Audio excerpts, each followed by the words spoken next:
I'm Bill Watson. I'm the Chief of On-Site Learning here at the National Museum of Natural History. And on behalf of Sherry Werb, who's the Director of Education here, Director of Education and Outreach, Michael Mason, who's the Director of Exhibits, and Scott Ling, who is the Chair of the Senate of Scientists and a Curator in Paleobiology here at the museum, I'd like to welcome you to the second session, the second of 5 sessions in the series Beyond Diffusion, the Science of Science Education.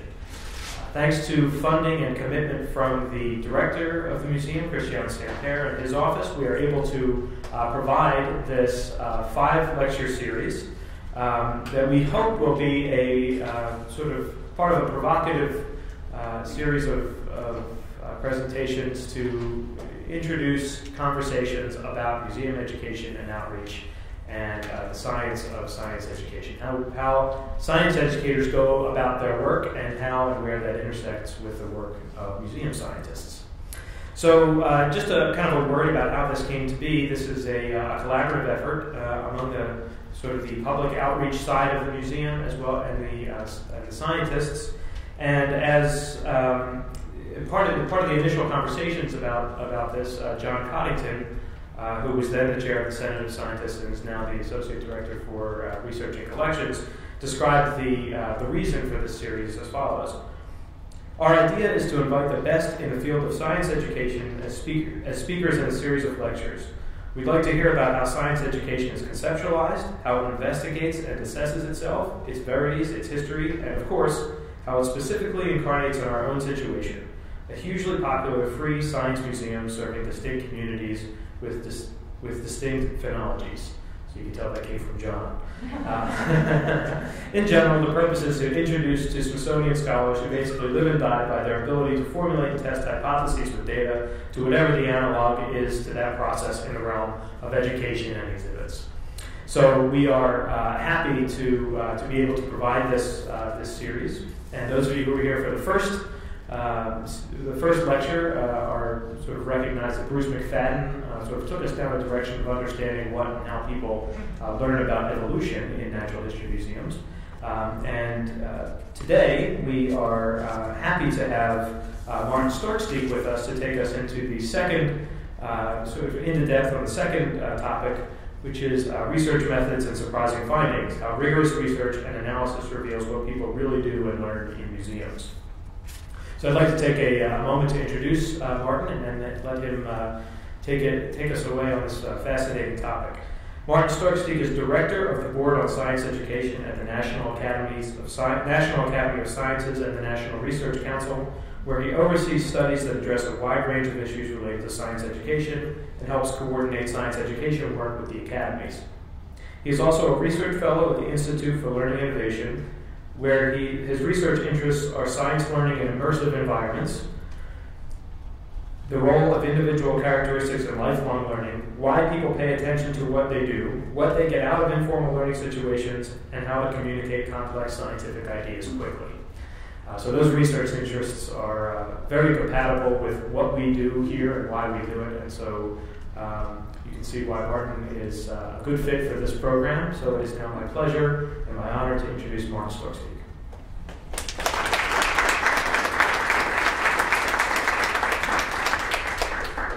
Thank you, Bill, for this nice introduction, and thank you all for having me here. It's an honor to speak in this wonderful institution that so much represents what informal learning and informal science learning is about.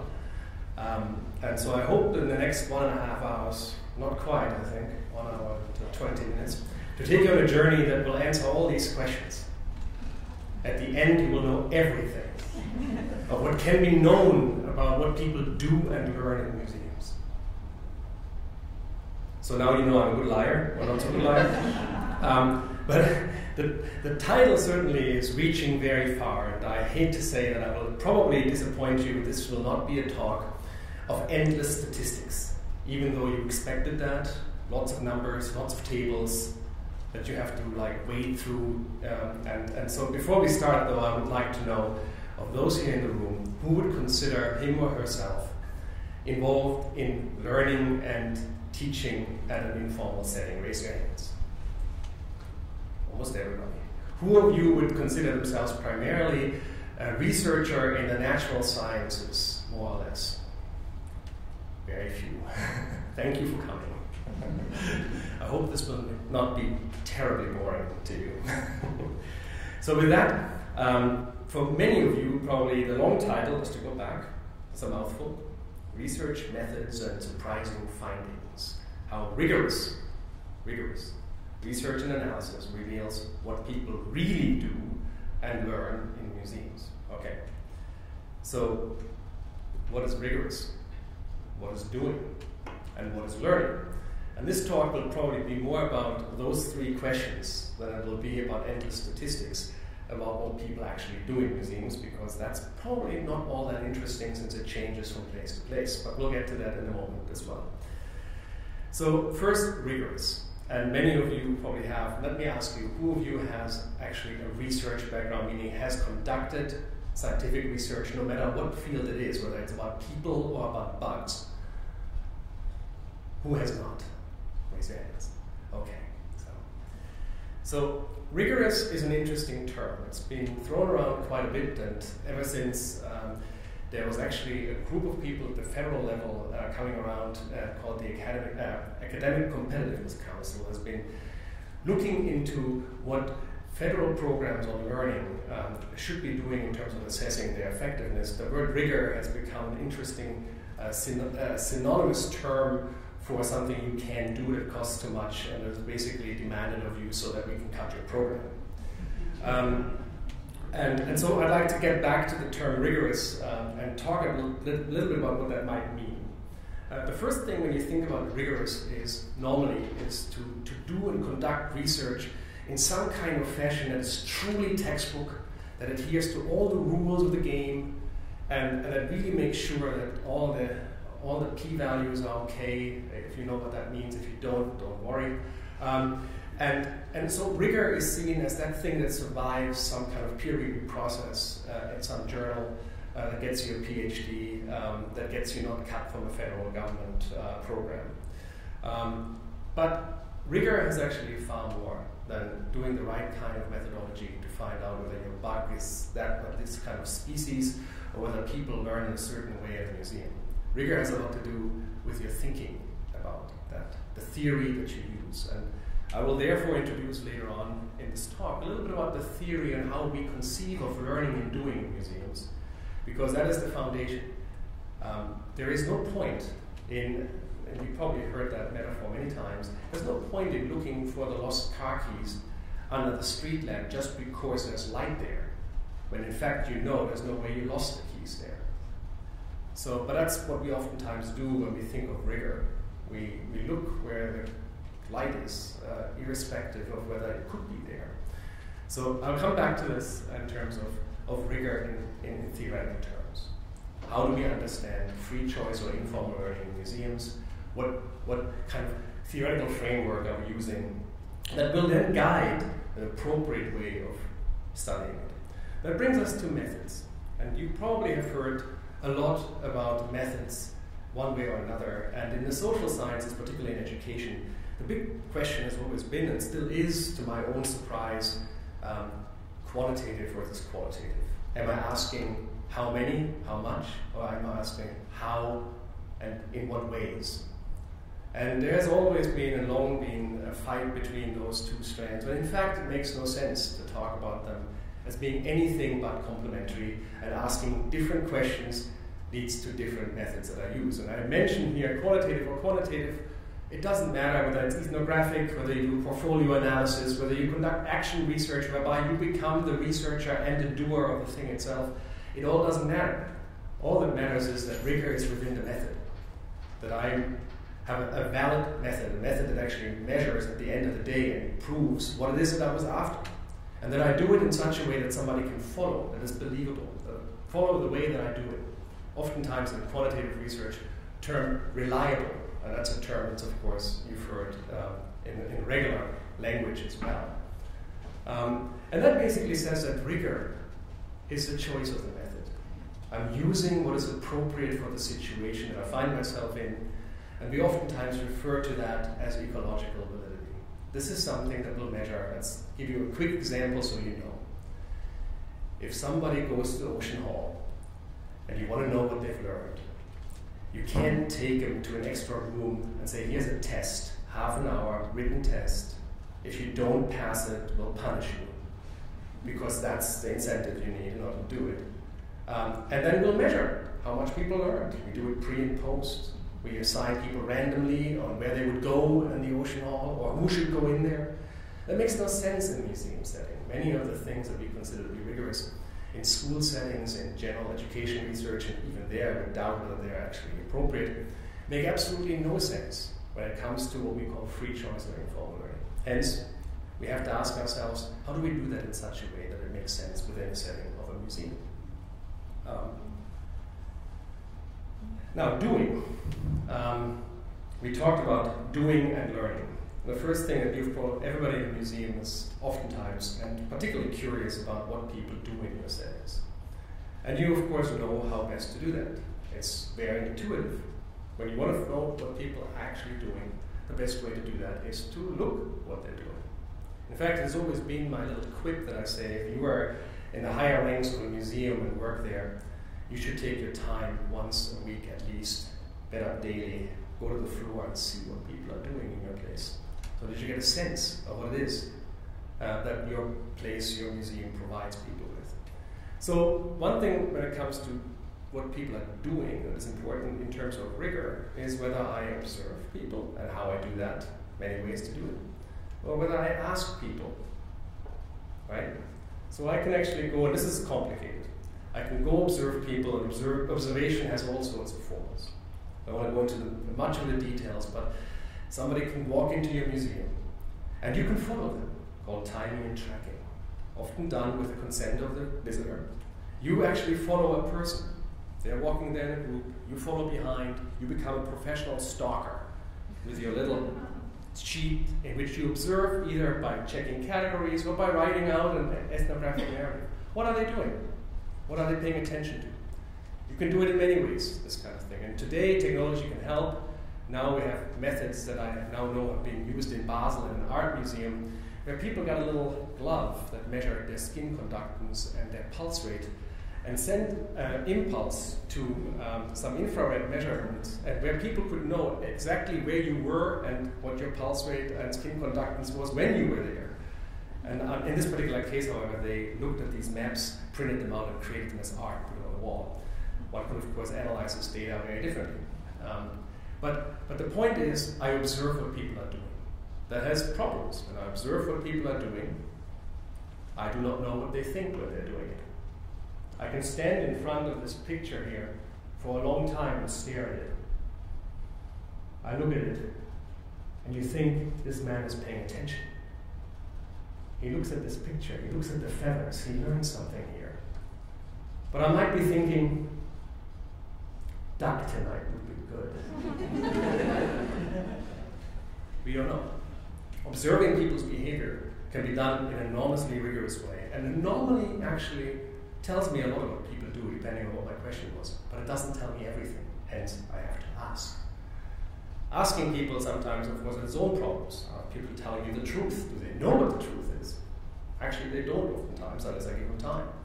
So one of the questions is when I follow people on what they do, I follow them, or I sit at this and look at everybody who passes by and try to observe what they do here. It gets me a lot of information. I come to a few examples in a moment. Sometimes it is actually good to ask them about what they did. If the ask is within a fairly short time frame of what they've done, and if they can look around, if this were a museum exhibition with a few exhibits in it, and somebody were to leave and I say, please, could you tell me what you've done here?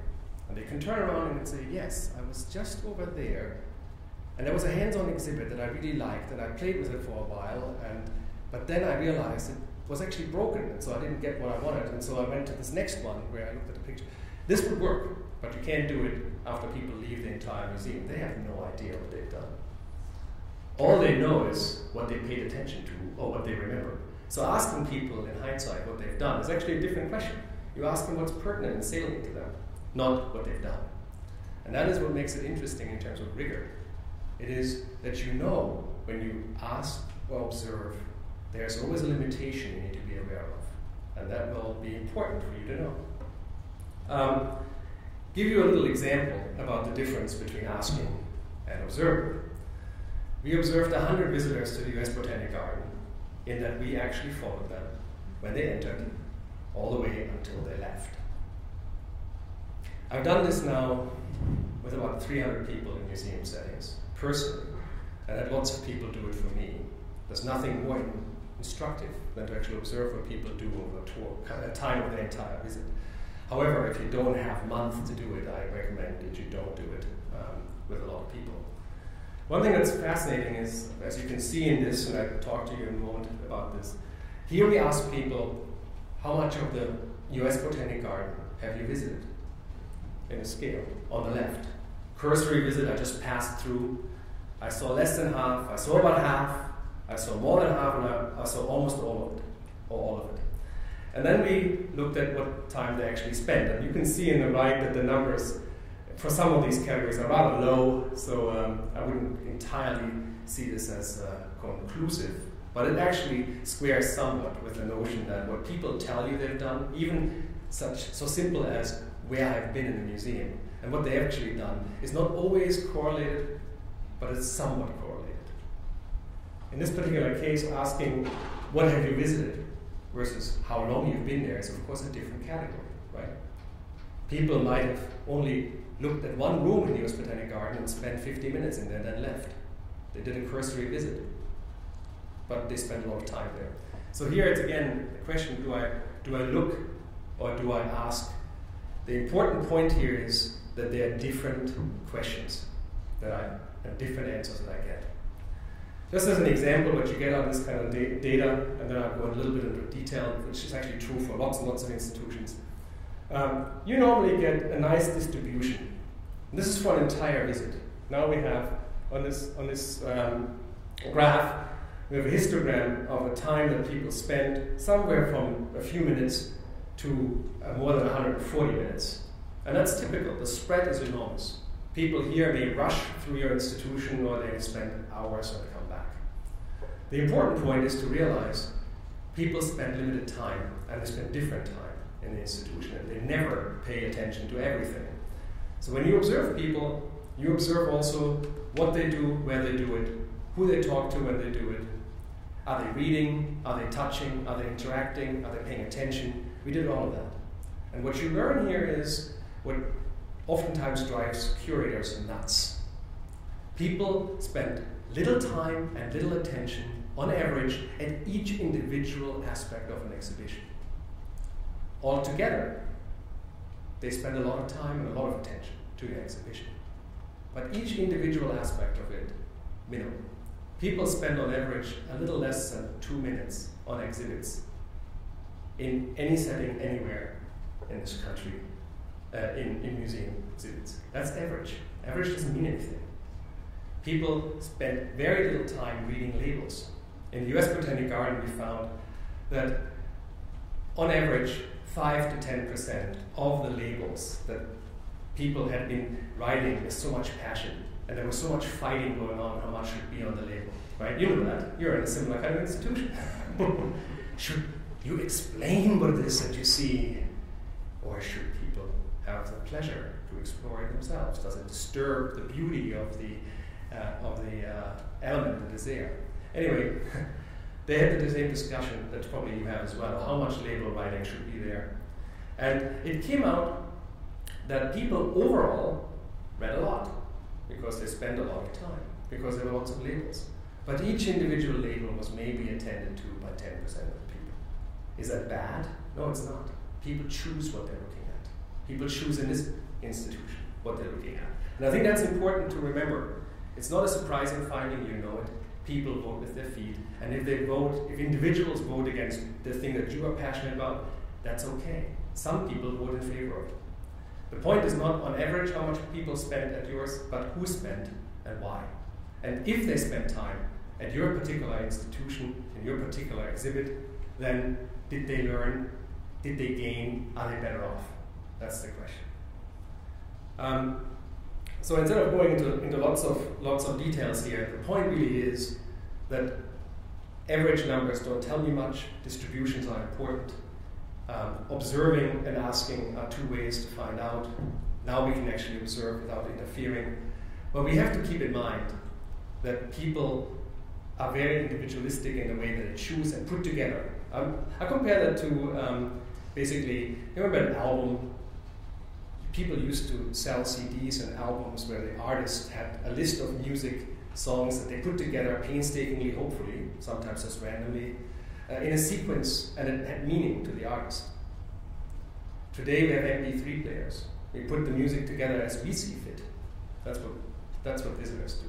You have an idea how you want to have your exhibition developed and where people might be going. And maybe you're now actually thinking they can go anywhere, but that's exactly what people do. You can't force them. And if you want to force them, they will pay attention the way they want to. Now learning, that is a bigger issue.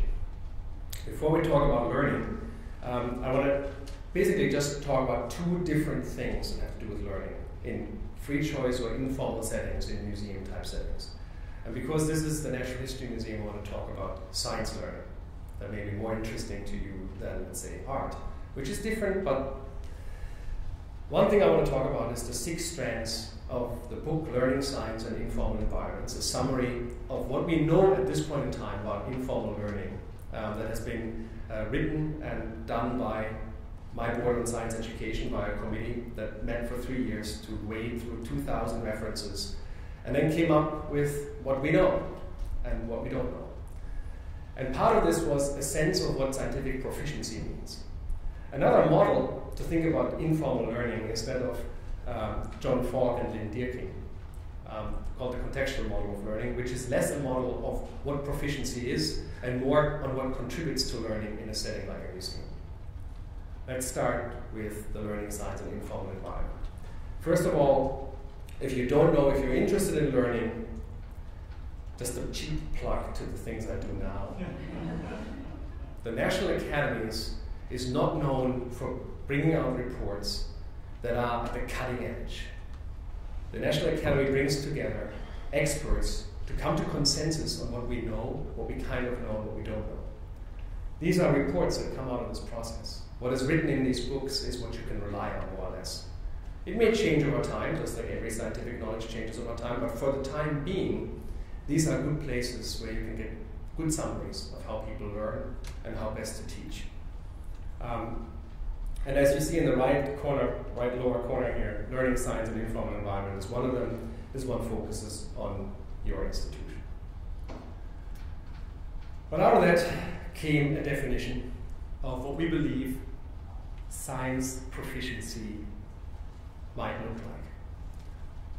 Learners in informal environments, the book states, do 6 interwoven things. And if they come together, ideal informal science learning happens. The first one is they experience excitement, interest, and are being motivated to learn about phenomena in the natural and the physical world around them. This is important because it is oftentimes not seen as important by this formal environment. The notion that free choice learners, people who vote with their feet about their attention and where they go to, this is one of the more important things to remember. Not only is their interest and motivation a selection factor of what they look at, but it is something we should be striving for. This is what these places do. They get people excited. And excitement is important for lifelong learners because they might continue in their individual learning path and go from the Natural History Museum to watching a show on Nova afterwards.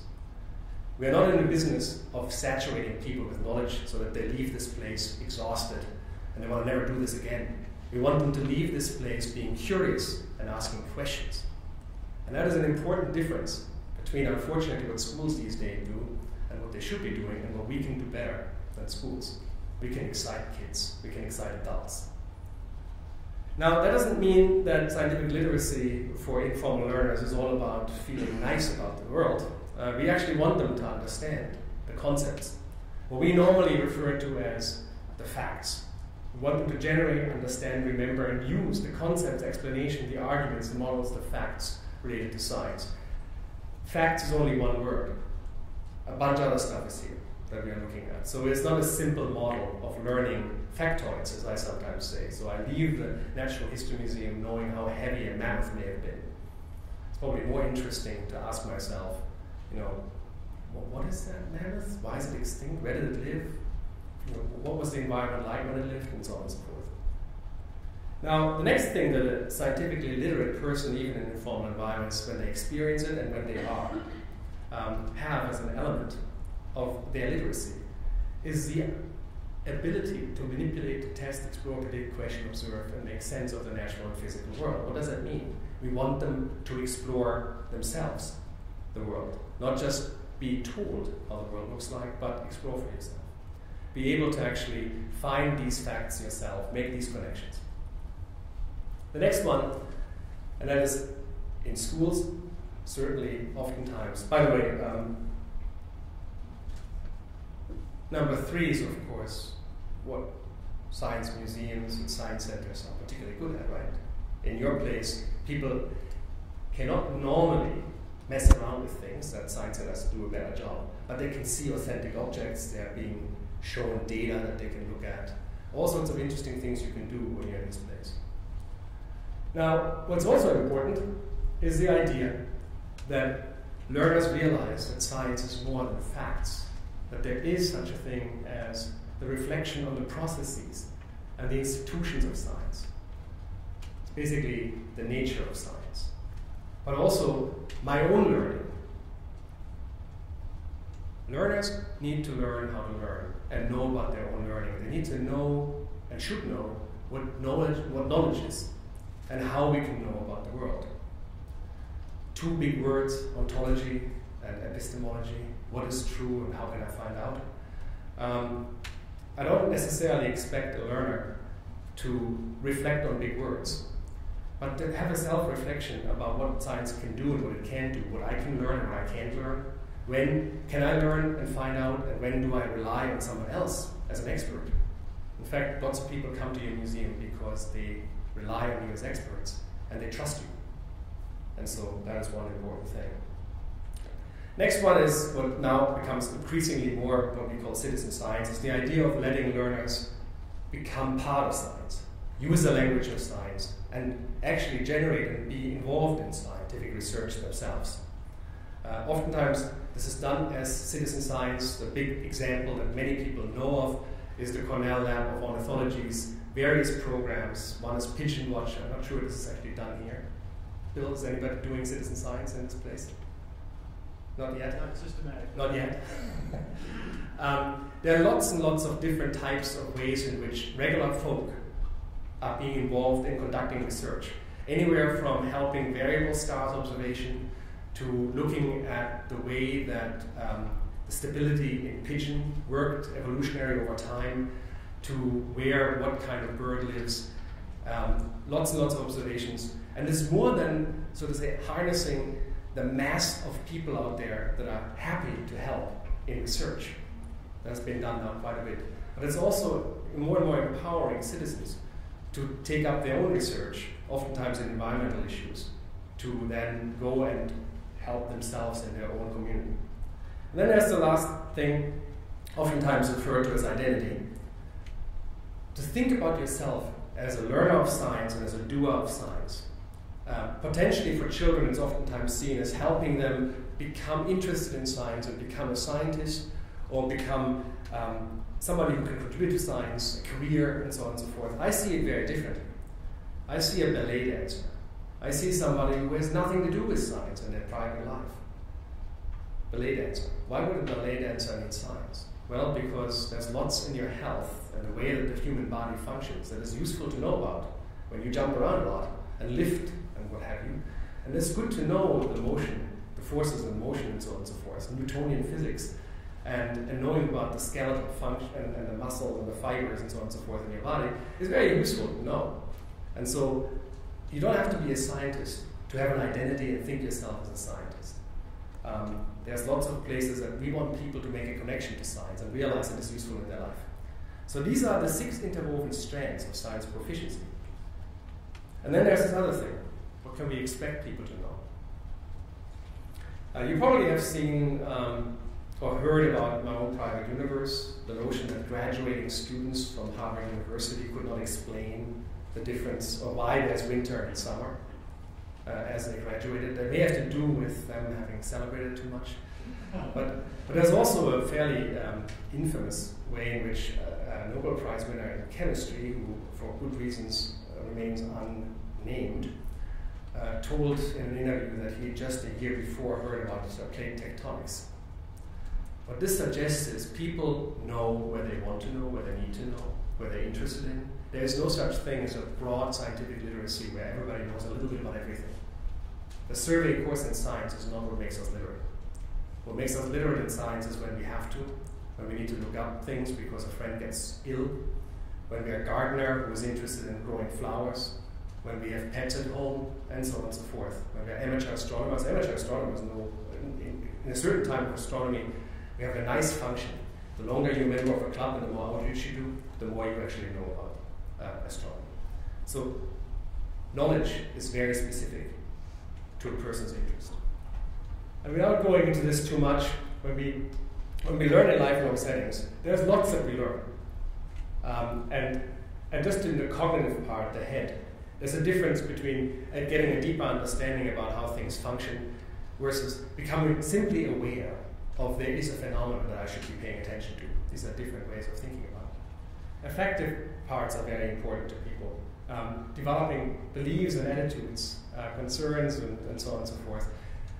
What I want to say here is the range of what people learn is broad and is not entirely cognitive in nature. To make life easy for you, we have a special issue of Curator coming out in April. And this special issue of Curator takes these 6 strands and actually discusses in an entire issue what that might mean for museums.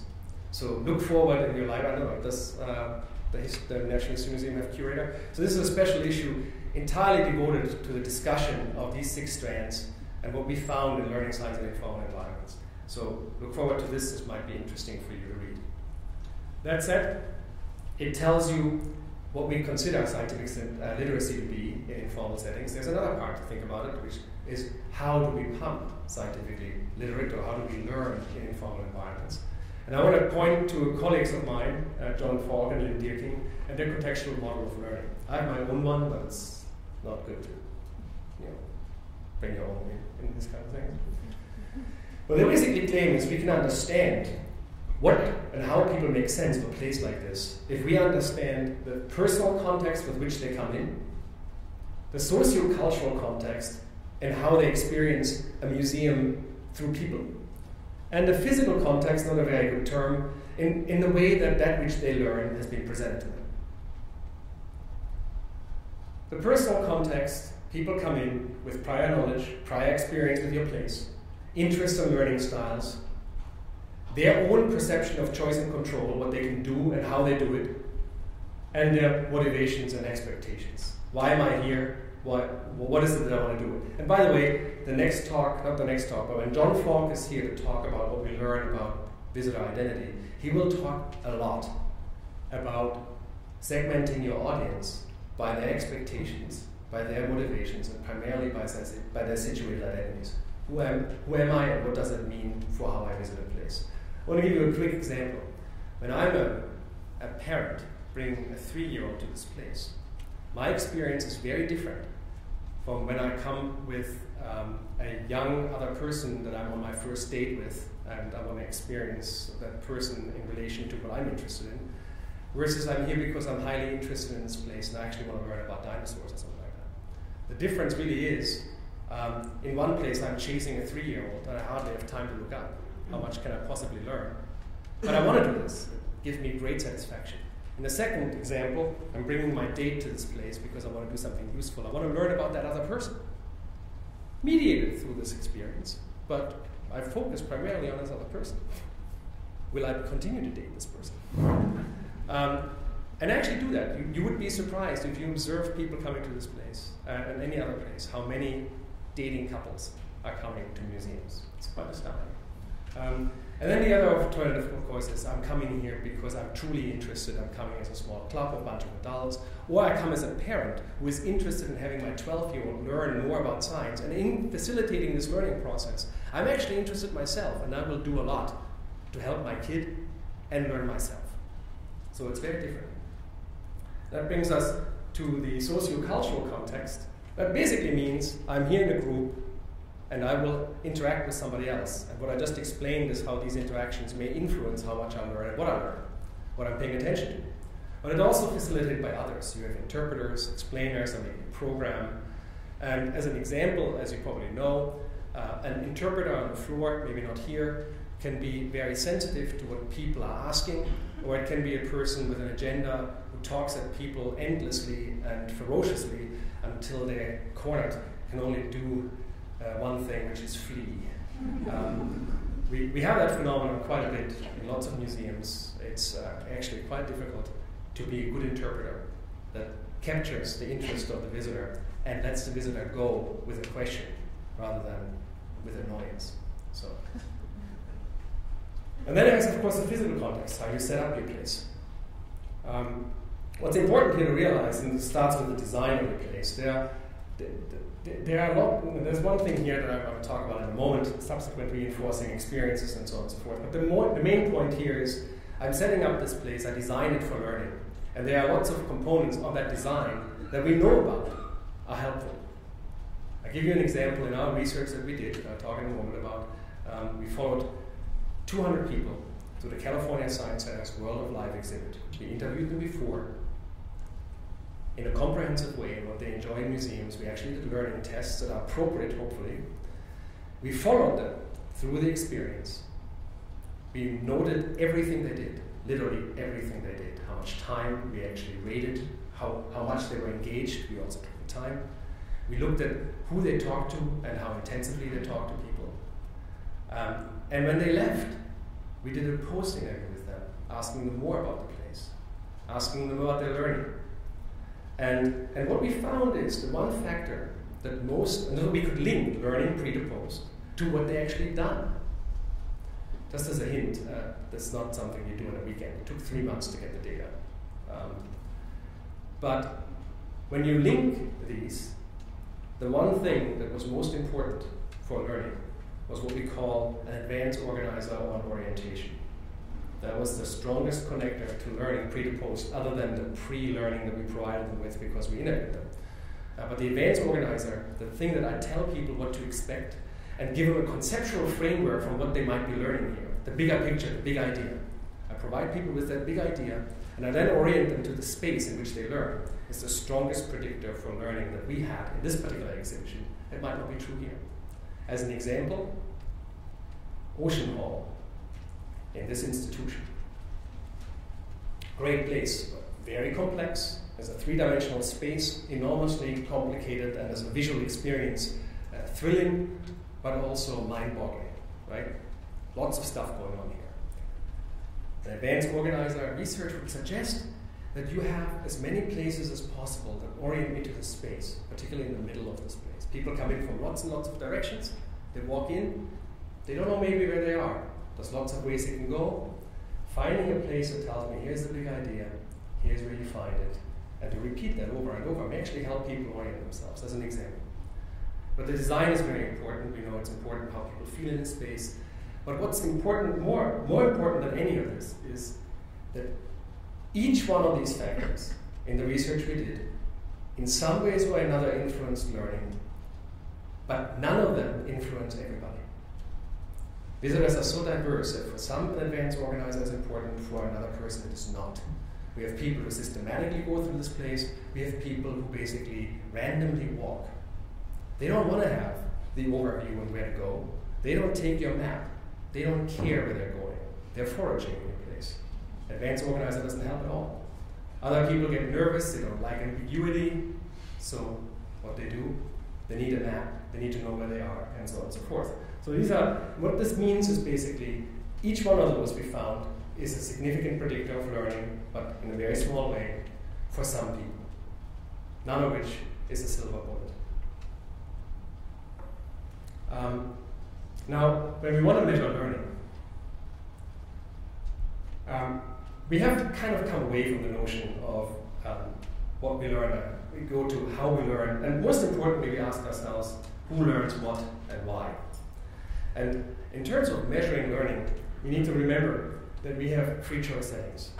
This is a place where people have their own ability to choose to come to a museum. That is important because they self-select, and that is important to the methods we can use. Rigor has often been seen as something where you do almost clinical trials. You assign people to a control group and to a treatment group randomly so that we can make predictions about whether it worked or not. That makes no sense in a place where the whole point is that people self-select. Remember, this is a place where people have the freedom to choose to attend to what they want to attend to because only that makes sense to them and only that is meaningful to them.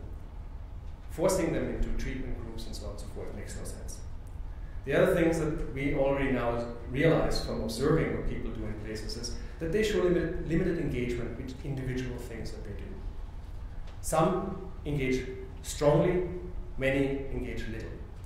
On average, in 1.5 hours, you've exhausted yourself in a place like this. It's a lot that you learn. And the next thing is it's very difficult to attribute any kind of learning to any kind of specific experience. Which is even worse so because sometimes it's not even possible to say how much people learned in this particular institution. If I ask somebody who leaves this place, what about, let's say, oceans did they learn? Oceans, shouldn't say ocean, the ocean, one ocean. I learned that. I did, I swear. But did I learn it there? So what's important to realize is that people, when they come to a museum, do not necessarily learn something new. They may have tacit knowledge buried deep inside of them, that when they come and encounter it again, it comes to the fore. They may have learned it somewhere else. They may not have learned it in a moment when they see it. They may, and Bill Watson himself has done research on that, they may be prepared through your visit to actually pay attention later on. And that is when we come back to the subsequent reinforcing experiences. Something afterwards may actually make them connect to what they learned here. And in fact, something before may have made it possible that they pay attention here to something. So what's important here is to realize that it is extraordinarily difficult to say that somebody has learned specifically from this place in this moment. And in fact, it doesn't make any difference anyhow.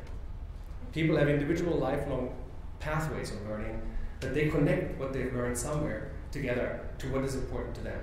There are some exceptions to that rule, and I want to refer to John Falk's research at the California Science Center, just briefly. Who here has been to the California Science Center? A few people. Have you gone and seen TESS? Raise your hand if you saw TESS. Would somebody who has seen TESS please describe to the rest of the people here what it is? Because I'm biased.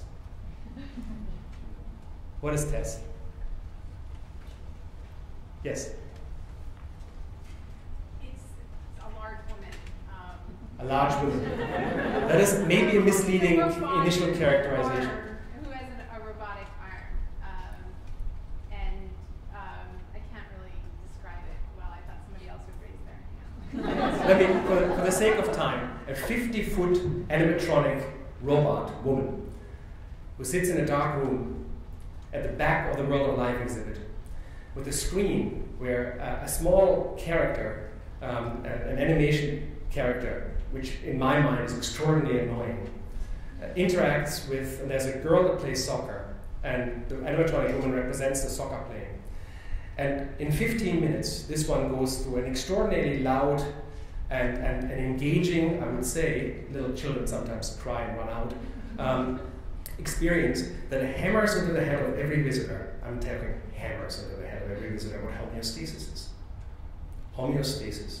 You learn what homeostasis is. If you don't learn that in there, you will never learn it in your life. Now here's what's interesting. In a survey in a random sample of LA residents in 1998, before TESS existed, 7% of the people in LA could tell you what homeostasis is. 2 years later, TESS was now in this museum. 10% could tell. They just repeated the survey again 10 years later. 20% of the LA public knows what homeostasis is. 61% of those remember that they've seen tests.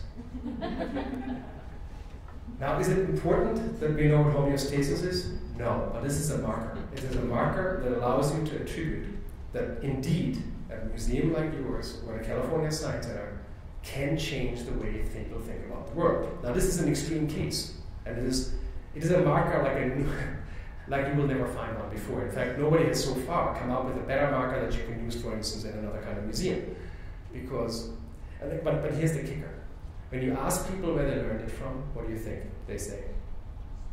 School, that's right. They learned it in school. They didn't learn it in California Science Center. No, the California, and it might be true. We don't know. What's important here doesn't matter. Because if they hadn't gone to tests, they would have not been able to tell you what homeostasis is. And that's the point that I wanted to make. And also the point that attribution to where people learn is very difficult to do. This is, in our understanding, the only study ever been done that could actually make attribution to what people learn in a place like this with so much, I can say, probability of being, consistent in this is actually learned in this place. But find the equivalent of homeostasis in your place. Hard to do.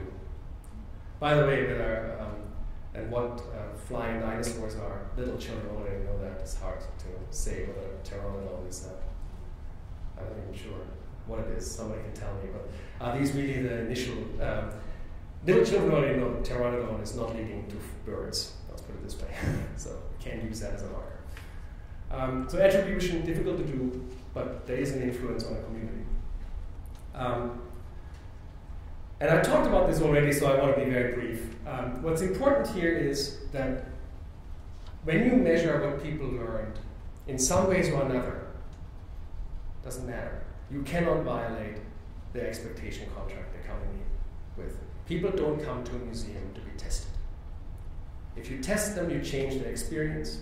If you do that, you've measured something. I'm not sure what you measured, but certainly not a museum experience. So rigor is understanding whether your methods are appropriate or not. Testing people is not appropriate. Now, that said, it's oftentimes the only way we can do it, and then we have to ask ourselves how to do it in such a way that it is not too much away from the experience that people have. That said, anything that you can do to embed the experience, the testing itself, to what people are experiencing, to make it as natural as possible and as authentic as possible as an experience, the better off you are in having a rigorous way of measuring it. I just wanted to say one thing about the idea that qualitative and quantitative, if you do surveys, anything that's in writing, you have to have a qualitative state beforehand where you ask people about their perspectives. I don't want to go into the basics of social science research, but there is no conflict between the two of them. They each have their rigor.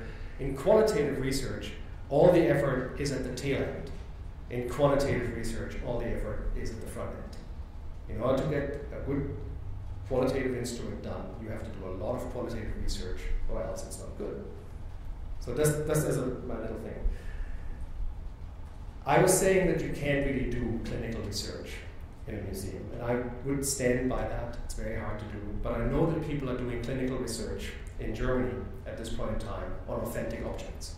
They're asking themselves, what is the difference between providing people in a natural history museum or type museum with an authentic object versus a representation of that authentic object? And they do that by having first a lab study that they do at the University of Tübingen, I believe, and then they transfer that to the Deutsche Museum, where they go to the floor. So they do a two-step process. So it's possible, but it's not the same. The lab study is a randomized controlled trial. The one in the museum floor is not, because you can't. But they do both. So you can do this kind of research. By the way, the results are not out. They have just started. And I want to say another thing, and I've already said that before. Measuring what people learned in a narrow sense, even if you go broadly from factoids to understanding, from awareness to attitudes, may or may not be the best way to look at things. And I want to quote Paul Teller, who is the intellectual head of Explora in Albuquerque, who said, "I'm interested when people leave my place on whether they're better off." What does that mean, better off? And what he says is, you can predefine what you want people to take away from this place, but people will define for themselves what they want to take away from this place. When they come to your museum, it is important that they themselves are better off. And I asked him, what might that look like? And he says, well, that's what I can't tell you necessarily. In his particular case, and we were there at an evening where only adults were allowed into the museum.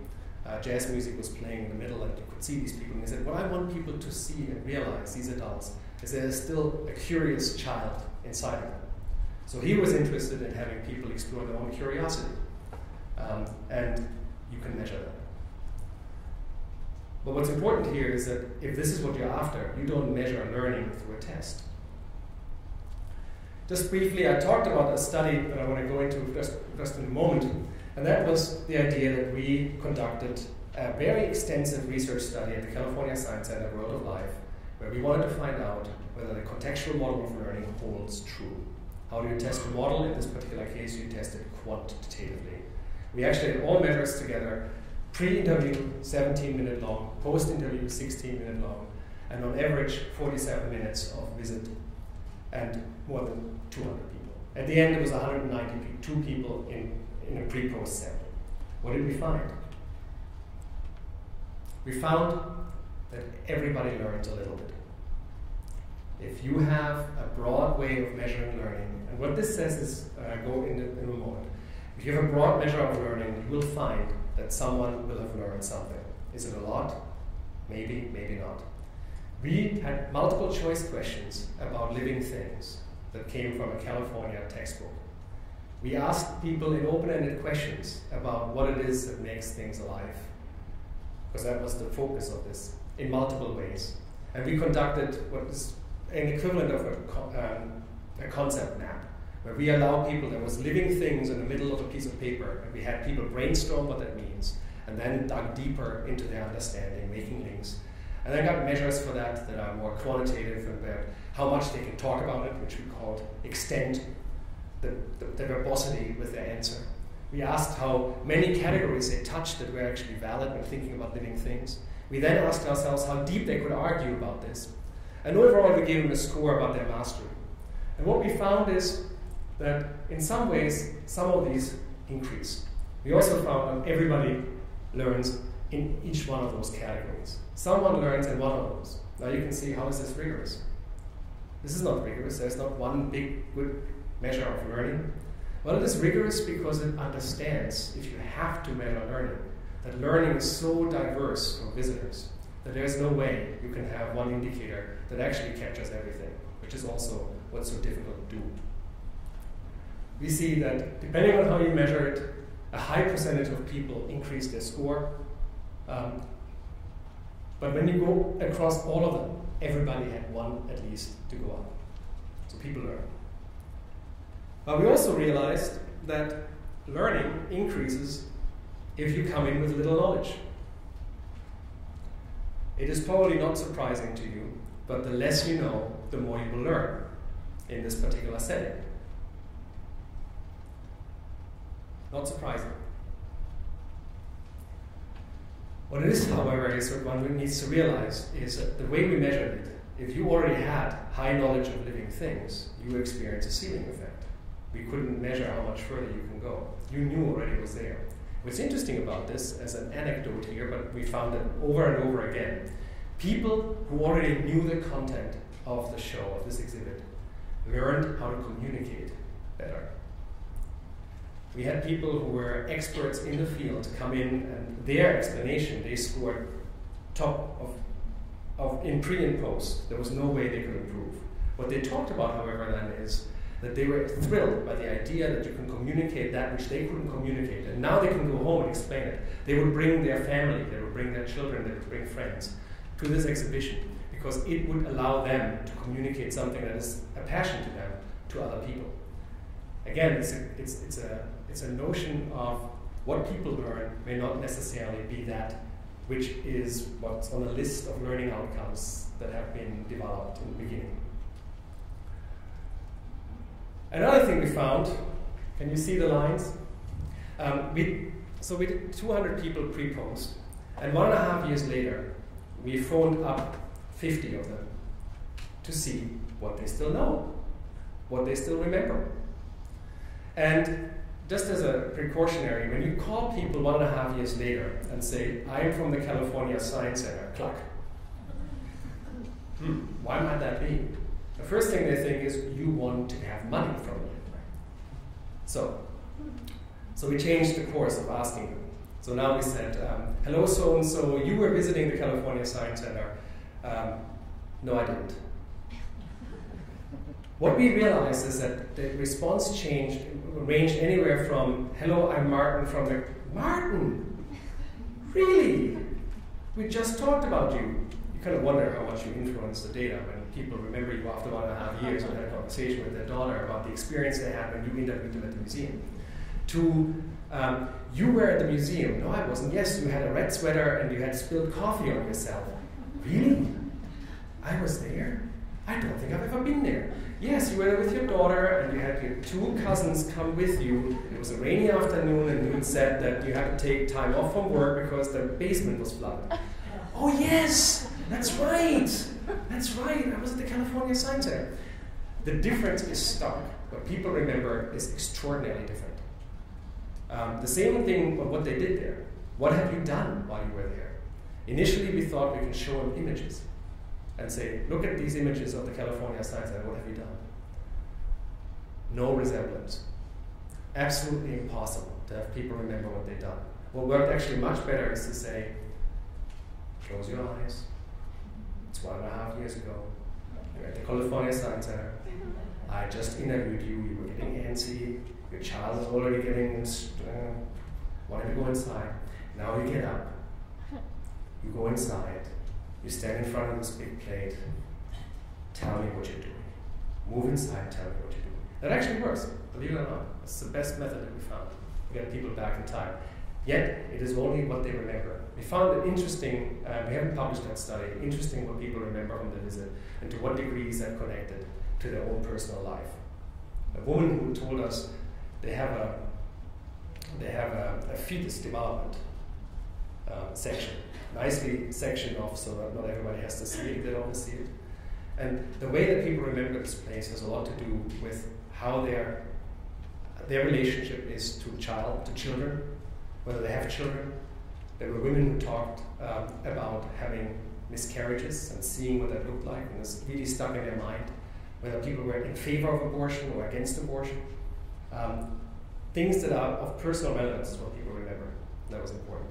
What was more important is, however, that people had learned pre to post on one measure called breadth, whatever that might be. And what's interesting about this slide here is that 1.5 years later, on that measure, people had retained what they had learned.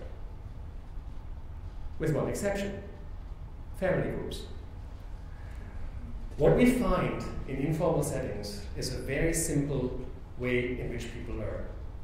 They tend to improve pre to post. There's some experience you have here. If I measure it right, I will have taken something from my visit. I will remember that there's only one ocean. But do I remember it 1.5 years later? And the function oftentimes is a stark increase pre to post. And over time it falls back down. And it needs and requires a reinforcement in order to be picked up. If you don't have that reinforcement, it will not happen. So it's a zigzag curve. The way people learn in informal settings is it goes up, goes down, maybe not to the floor again where it was. It is picked up in another visit, it goes up again, and step by step people will develop a larger body of understanding, knowledge, interests, and so on and so forth. What we find here, however, is that people, let me go here. These guys, we're primarily focusing on someone else. So it didn't stick, what they learned. What did not affect whether people learn, whether you're a woman or a man, how old you are, what kind of degree you have, whether you were there before, where you're from, and whether you knew what this exhibit was about. Lots of people came and had no idea what they would encounter. All of this did not influence what people learned. I talked already about the fact that all of these contextual variables that we looked at in the contextual model of learning in some ways or another influence what people learned. None of them influence all visitors. And if we can segment people by their prior knowledge, we can explain much of the learning. What you take away from a place like this has a lot to do with what you brought in. So you build on your previous knowledge and where you were before. Interestingly enough, it also builds on your interest. There's a difference between if I come in with very little knowledge before and a high interest. That's the other thing we found. I have a heightened awareness of wanting to learn, and I will learn more than if I come in with a low interest in the subject matter, and I contain a low interest even if I have no knowledge. And it's very simple. I will pay more attention. And this is what we think, and this came out of this museum visit, looks like. This is what happens. I come in an initial state of prior knowledge, prior interest, my motivation, the way I am, the people I bring. And I experience a museum that is well designed and not so well designed, and provides me with opportunities to pay attention or not pay attention. And I will learn something. Everybody learns a little bit. Some people learn a lot, some people learn a little. And there will be random effects. I cannot predict it. Very little of what we see here can be predicted in a very precise way. Random effects, I had all intentions to learn when I came here about the one ocean.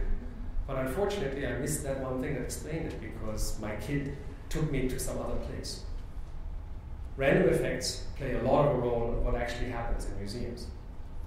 And then there is a subsequent reinforcing experience, or the follow-up that I create. I leave this place and I watch a show on Nova, or I do nothing, or I come back, or I go to the next natural history museum in some other town, or I read something in the Smithsonian magazine, or I pay attention to what's in the newspaper. It changes what I will take away from this. And it will lead to outcomes that I have that will be part of my own personal lifelong pathway. And doing research on what this will look like is extraordinarily hard. And one thing that's very, very difficult to do is to have, and that's just the part that we talk about, the harder sciences. There's so many random effects that we need to be very careful in what we say and what we can say. We talk about the physical sciences as the hard sciences as a national academy. Physics, chemistry, life sciences. We're on the 11th floor, the division of behavioral and social science and education. We talk about this being the harder sciences. Also referred to as the soft sciences by everybody below us. I'll give you an example. Carl Wyman received the Nobel Prize in Physics in 1997, I believe. He was the chair of the Board on Science Education, and he changed after he received his Nobel Prize in Physics from physics to education, to science education. And it stuck with me that he says he had no idea how difficult it is to do good educational research, much harder than physics. And that is actually oftentimes what researchers say that come into this field from the physical sciences or natural sciences. This is a difficult field to be in. And with that, I thank you and look forward to a brief discussion about this.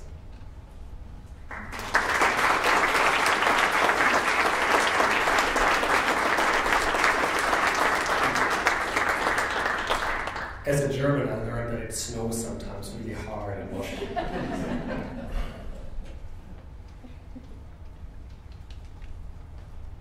just want to sort of thank Martin for this kind of survey of the topic and sort of tackling a very difficult topic and providing a straight overview of it. And we do have time for some questions and answers. Questions with Lisa, I love those answers.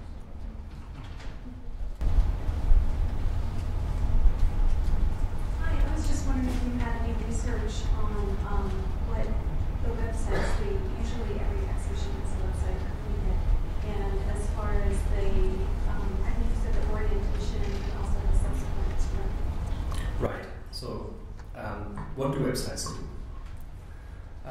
There is now some research that says that people indeed move towards a website afterwards, but the idea of using a website, so to say, to be the goal of people going to the website, apparently it's not as strong. Much has been done to entice visitors to come back to a website. And just because we have a website doesn't mean people go to. It seems to be the case that if you give them an incentive to go to the website, let's say you have a ticket, a path, they can go through their own individual learning path in your museum, and they can then look at that on the website because it's recorded there. If there's a reason to go back that actually makes sense for them, that gives them a benefit, they will go back.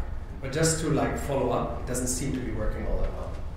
So you have to provide value in order to go back. That's what I, at this point in time, know about that research. It also seems to be the case that most people who still come into the museum have used the website, as far as I know, it might be changing now very rapidly, use the website primarily for information, basic information, opening hours, price, and maybe what can be seen there, but no deeper investigation is not there yet.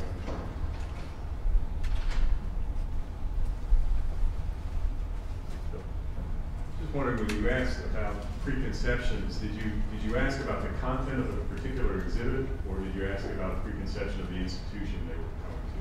And if so, what were your findings on the latter? We did both.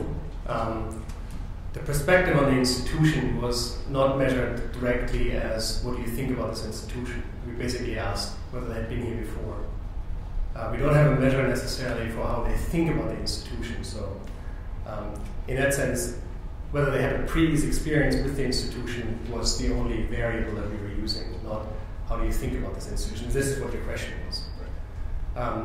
We measured what people knew before in the same way that we measured what they knew afterwards, in a very open, very broad way. So that's the best I can say. But no. The question is, if the implicit question is, does what people think about an institution change the way they use the institution? Or what they would expect to experience there. Yes. They sort of predispose themselves to a certain type of experience. There is some research that says that when the expectation contract is broken, less learning will happen. And that is basically part of the research on orientation that's been done, whereby people found that if you orient people towards what it is that they experience and a little bit on how that experience will look like, you lower their anxiety level sufficiently that they can concentrate on that which is important. But you also don't want to make them know everything, because then they lose interest in exploring. So it is to find the right path between providing enough information that people remain curious and interested, and lowering their need to orient themselves in the more physical world. Like children who were told before a zoo visit that A, yes, we will go to the gift shop afterwards, and B, here's where we'll have food, and here's where you can go to the bathrooms, learn more during the zoo visit than children who were introduced to the topic of the learning that was supposedly being measured. So that's an interesting combination of telling you a little bit about what kind of state of mind you want your visitors to be in. Yes? A little bit related to that, are you looking at all at the way people might report their behavior changing after a museum visit in relation to attitude? Or so if, for example, I think there was a study a long time ago that was trying to look at whether people would actually recycle more after the museum visit. Right. That's a very interesting question, and I would like to dwell on that for a long, long time, so contain me. There has been research done on a variety of, both at the aquarium, and I think the Biodiversity 911 exhibit here at, where was that? At the Worldwide Fund for Nature funded it. It was here in Washington. There they did research on whether you can get people to change their behavior. And we found that there's an immediate increase in that, but it isn't sustained. And that frustrates people who don't understand behavior, which is what most, no offense, museum people are. Museum behavior change is an extraordinarily complex way of influencing people, and is not sustained unless there's a way in which people can do this behavior over and over. We have that very simplistic model that I make people aware of something and then they will change behavior. Or I make them knowledgeable about something, they change behavior. It doesn't work that way. Behavior change is oftentimes associated with skills, with habits, and so on and so forth. So in order to get somebody to recycle, for instance, requires more than alerting them that recycling may actually help the polar bear. the link between those two is so weak that I would not. In fact, if somebody were to be able to sustain a behavior change after a museum visit, I would doubt the data because I would think theoretically it's not possible. It brings us to the notion of what should be an outcome that I'm striving for. What should it be? Linking an outcome at a museum to what can possibly really happen after a museum visit is important to think this through. And behavior change is oftentimes not what a museum can influence.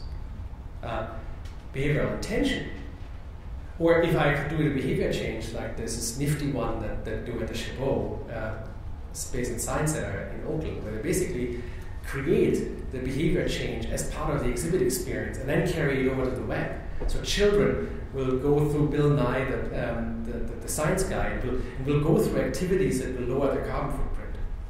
And that will now, as an activity, be carried over into their private lives through a internet-facilitated kind of activity group. Now with behavior change, it's possible. They don't know yet how that works, but that would be what I would expect to work. Everything else would be coincidental. Now, behavioral intention and attitudinal change has been shown to actually sustain itself a little bit. But research done at the aquarium here in Baltimore has shown that you have the same function that you have with knowledge. It goes up strongly right after the visit. Then over time it falls down. What it needs is reinforcing experiences. And if you don't have those, even the best of intentions wither away. Yes? Oh, yeah. Following on, we said that the most knowledgeable visitors seem to learn the least. That makes sense, but does it suggest that there's an opportunity there to have material in a museum that it's more challenging for knowledgeable visitors, or is that just should be elsewhere, learned in books? Before I answer this, let me say that the result is always an artifact of the measure.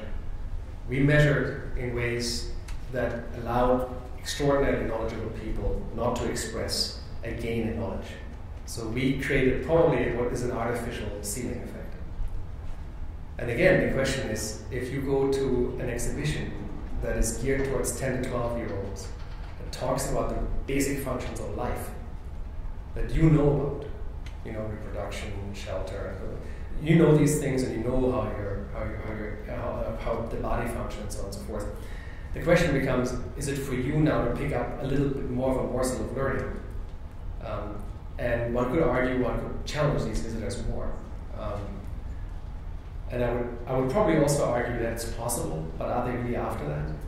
In other words, if I'm a very highly knowledgeable natural scientist and I come to the Natural History Museum, do I really want to learn something entirely new? The way to do that, though, we found in the Museum of Science in Boston is, if you bring, for those visitors, that's what so far the research says, if you bring current research in and allow them to connect, if they know a lot, they're likely to actually be interested in the developments in the field. If you connect them to current research, to recent research, current actually is anywhere between it's currently in the making to it's 5 years old. If you ask visitors, it ranges. But if you connect them to these kinds of experiences, then you add value for them, rather than making the content in your museum harder or adding more layers. I mean, if you layer your labels, right now you can have touch screens, of course, and it could potentially go as deep as people want, but then it's buried, right? So you can't find it. But I would say a strategy would be to programming, to bring more current science in. And the second part is, I think a lot of these visitors, particularly in a place like this, will encounter things that where the tacit knowledge becomes active again, and so identifying that I know this is oftentimes very important to the highly knowledgeable visitors. Yes?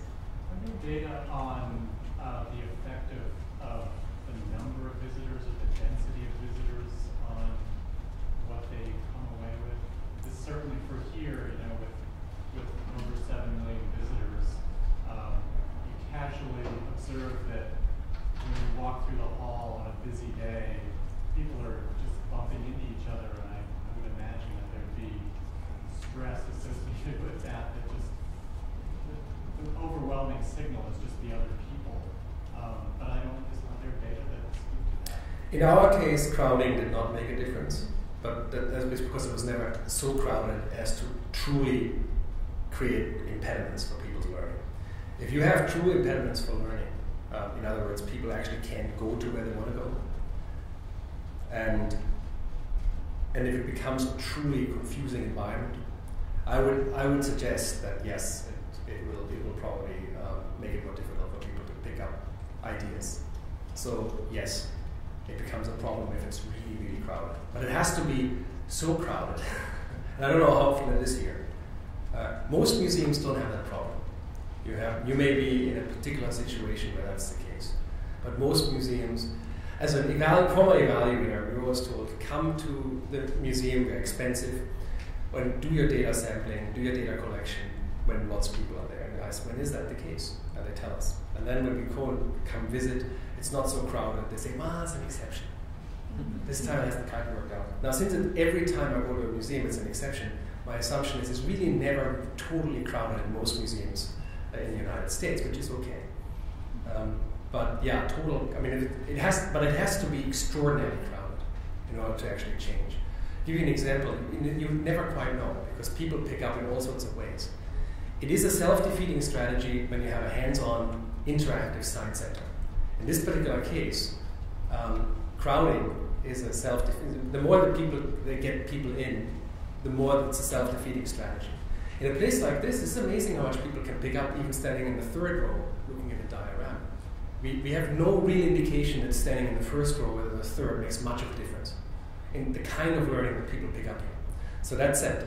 And it's also difficult to link time. You're seeing time is not really also a good indicator. I once saw a woman who basically sprinted through an exhibition. When I interviewed her, I thought there would be no change whatsoever. And not only did she remember details, but she actually had learned new things, despite the fact that I could barely follow her and I can walk fast. So it's really difficult. But I would say extreme crowding will make a difference.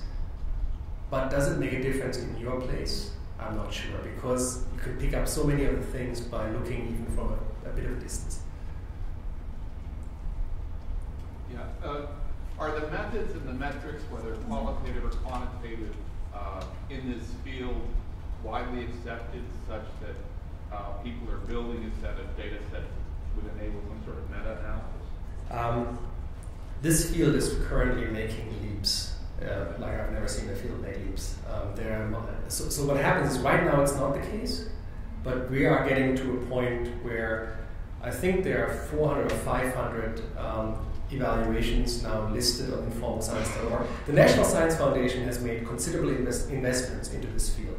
Every year, about $60 million are being, just from the National Science Foundation, are being spent on informal science education, informal learning. There's another 30 or 35 million from NIH. There's another 10 million from NASA and NOAA. And what happens now, these institutions are now working together, and the NSF has developed a data system, a database, where people report back in a coordinated fashion. And there is a framework now for evaluation that's handed out. And there are all sorts of worksheets for PIs to think through evaluation to make data comparable and compatible. And what happens right now is it's not the case yet, but you give it another few years, and because there will be much normalization happening and norming, much of that will happen. The other thing that happens is through the Center for the Advancement of Informal Science Education, also funded by NSF, there are increasingly more conferences between researchers and evaluators about what good methods are, and people start exchanging instruments through websites. And what happens really is that this is increasing now. It is still very difficult to compare oranges, apples, and mandarins. So making comparisons between various institutions is very difficult still. And one follow-on question, where are the researchers who do this? Are they overwhelmingly in universities? No, they're not. So traditionally, they have not been in universities. They have traditionally been in evaluation firms and nonprofits. But now, I think in the last few years, there's been a doubling of researchers coming into this field. That's another thing about this field professionalizing. You can now get a PhD in free choice learning at Oregon State. That hasn't happened before. And there are a variety of research groups now that have gone into this field, and they're churning out PhDs. Just now, as we speak, who try and find jobs, so hire them. And what happens is this field is professionalizing at that level as well. So now you have in Oregon State, you have people in at Columbia University, people here. They don't do much research though. At up close in Pittsburgh is a research group. There's a new one in Rutgers and a variety of others. So yeah, people come out of these and these new minted PhDs that come with the next generation are starting to connect the learning sciences, which is a new group of research on learning, and it's really maturing very, very rapidly. You had a question first, then. How much of the learning is geared to if they have a facilitated experience with either meeting a scientist or engaging in the activity on the floor or having a tour, some kind of facilitation of this? You mean if there is facilitation, is there an advantage in that? How much of the evaluation is directed toward if they have that experience? In evaluations done in museum exhibits, whether there has been a facilitated experience is normally taken into consideration. But there have been even separate research and evaluations done on explainer programs, interpreter programs. And the quality of those has mostly been looked at, less the learning that happens when you have that kind of experience. So I would say there's probably less solid data on how people learn from facilitated experience than there is from experiences just in exhibits. There is lots of data on how people learn in programs. But if you say facilitated experiences as in there's an explainer, a docent on the floor, and what do we know about that? To my knowledge, there's less of research there. There has been research on that in the history field, though. There's a big research study on explainers and docents in history. And the results are somewhat mixed, and that has to do with the fact that there was more of a research study on first-person, third-person interpretation and the difference between those. But it has never gone to the stage where it's truly quantitative. The experience is very different. I would want to summarize this as docents on the floor are and can be an enormously helpful way of focusing visitors and picking up on what they know. And it's particularly helpful for people who can't orient themselves and may not be able to pick up what's interesting. You have a huge aquarium in Camden, and a lot of the urban visitors would pass by and not know what to focus on. If you have an explainer there and say, look at this, there's something really interesting happening here, that helps a lot. But you have the opposite that I mentioned of explainers and interpreters cornering visitors and talking to them for 20 minutes. So somewhere between that. There's an interesting component of explainers or interpreters that the Monterey Bay Aquarium experienced at some point. They wanted to change their interpreter and docent, focusing where they were before as volunteers. Most of these volunteers were interested in fish, in animals. They came to the aquarium because they love to talk about fish, more or less. The aquarium wanted to shift to a conservation message. As you probably know, most zoos and aquariums now have a conservation message as their underlying philosophy. And so did the Monterey Bay Aquarium. And it turned out that docents were extraordinarily resilient to change.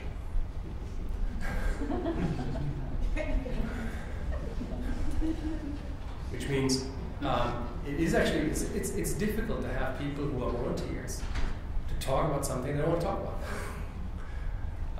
So that said, I think the research base is not as strong, but what's more important here is that we know enough of the qualitative research that we know how to better train docents, what the impediments and barriers are. And we know a lot actually in terms of good interpretation. So we have lots of research that tells us what is a good interaction with a visitor and what's a bad interaction with a visitor. In fact, I would argue that the best way to look at docents is to observe them, just to argue would observe teachers in a classroom. You can do that in a very open fashion, or you can use actually observation sheets that have been developed for the informal world that are available University of Minnesota have done a study on that. You have any questions? Yeah, just want to follow up on my colleague's question earlier. A lot of the museological literature is based on studies in the UK. To what extent, since we're talking about cross-cultural, we do get a lot of foreign visitors here, are those applicable? So methodology, the general context, do you have any sense of that? In terms of the research on learning in museums, I think there's a lot of cross-fertilization between the British literature and the British research and what we find here, even though the United States traditionally is very insular in its perspective. Fortunately, the British seem to be speaking English in some ways or another. And so there's a tendency to actually want to read, at least be exposed to what they have to say. But I would argue there's less, but there's good interaction between that. What's tragic, though, is that there's lots of work that happens in other languages that has very little cross-fertilization. That is more problematic. What's, by the way, also interesting is, and you may have noticed that there are huge cultural differences in how people perceive places. A big difference is whether you're an American or a German coming to the Smithsonian. We've experienced this over and over again, that the way you interview, you get feedback from US citizens versus a Brit, a Frenchman or French woman or a German makes a huge difference. What is highly satisfying to an American is so la la to a French and is okay to a German. They have the same experience and they probably feel the same. The way they express themselves is very different. Expectations are different. Expectations what a museum is and what a museum should do are different for people from different countries. That is particularly interesting, this kind of cross-cultural thing, when it comes to people from cultural backgrounds that are even more different, let's say, than a German or a French or a British one. Let's say you have a Latin American one, or you have a rural Latin American experience versus an American experience. Cutting-edge museum work about owning your own data and going through it. It's a very different perspective of what a museum is, depending on where you're from. And so that's particularly interesting.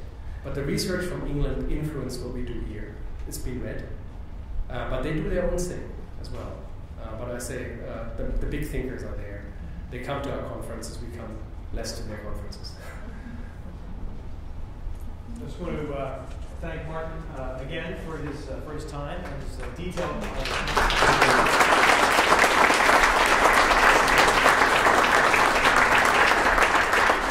I'd also like to thank all of you for being here, and again to thank John and Scott for the leadership in making this series happen. Again, to thank Christian for his vision in providing resources to make this happen. And I'd like to, again, sort of put in a plug for the next three lectures that are the third week of April, third week of May, and third week of June. So we'll be hearing about those specific dates very shortly. Martin is going to stay around for a little while, including to have lunch. So if anybody would like to, I guess, walk down to the cafeteria and have lunch with us, you're really welcome to continue the conversation. Thanks again.